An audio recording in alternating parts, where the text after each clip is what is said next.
Jadi, di video kali ini saya akan menjelaskan mengenai konsep dan gaya gerak. Jadi, buat teman-teman, tolong disimak ya.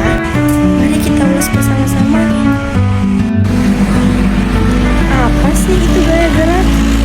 Jadi, gaya gerak itu merupakan interaksi yang menyebabkan sebuah benda itu berubah posisi atau bergerak, seperti ST yang ada di sebelah saya ini.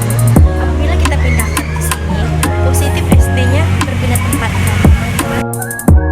Jadi, secara lebih detailnya, gaya gerak merupakan gaya memiliki tarikan atau dorongan yang menyebabkan semua benda yang tadinya diam menjadi bergerak atau pindah tempat. Adapun sifat-sifat gaya, satu, dapat mengubah gaya gerak benda, kedua, dapat merubah keadaan gerak benda, ketiga, dapat dilihat tapi tidak dapat dirasakan. Sedangkan sifat-sifat gerak meliputi satu, gerak dapat berubah posisi, kedua, gerak dapat dilihat, ketiga, gerak dapat dipengaruhi oleh gaya. Gaya sentuh dan gaya tak sentuh. Gaya sentuh adalah jenis gaya yang terjadi ketika sumber gaya tersebut bersentuhan secara langsung dengan objek yang akan menerima gaya. Contoh dari gaya sentuh yaitu gaya otot, gaya gesek, dan gaya pegas. Sedangkan gaya tak sentuh adalah jenis gaya yang terjadi ketika sumber gayanya tidak bersentuhan. Maksudnya adalah sumber dari gaya tersebut tidak mengalami sentuhan langsung dengan objek yang menerima gaya itu.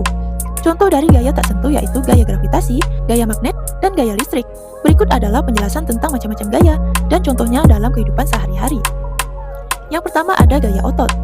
Gaya otot dilakukan atau digerakkan oleh makhluk hidup yang memiliki otot, sehingga gaya otot sering dilakukan oleh manusia.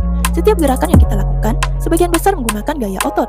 Sesuai dengan namanya, gaya otot adalah gaya yang dilakukan oleh otot-otot tubuh kita. Gaya otot sering digunakan ketika kita menarik, mendorong, serta mengangkat barang. Bahkan ketika kita berolahraga, kita menggunakan otot. Contoh gaya otot yaitu ketika kita mendorong meja, mengangkat buku, menarik pintu, dan lain sebagainya. Yang kedua, gaya listrik. Gaya listrik merupakan gaya yang dihasilkan benda bermuatan listrik. Benda-benda yang bermuatan listrik tersebut akan menghasilkan medan listrik. Contohnya seperti sebuah kipas angin. Melalui aliran listrik, maka kipas angin dapat menjadi energi gerak yang kemudian akan berputar. Contoh lainnya seperti lampu yang menyala, lemari es, dan lain sebagainya. Yang ketiga ada gaya magnet. Gaya magnet merupakan gaya yang dihasilkan oleh magnet. Benda yang mengandung gaya magnet hanya bisa menarik benda berbahan besi atau baja saja. Sementara benda berbahan plastik atau kertas tidak akan menempel pada magnet. Contoh dari gaya magnet adalah menarik benda logam seperti jarum dan paku. Yang keempat ada gaya gesek. Gaya gesek merupakan gaya yang terjadi karena terdapat dua benda atau lebih yang bergesekan. Contoh gaya gesek dalam kehidupan sehari-hari adalah ketika kita berjalan. Gesekan yang terjadi antara telapak kaki dan lantai membuat kita bisa berjalan dengan aman tanpa terjatuh. Contoh lainnya ketika kita naik sepeda, di mana akan terjadi gaya gesek antara ban sepeda dan aspal, dan lain sebagainya.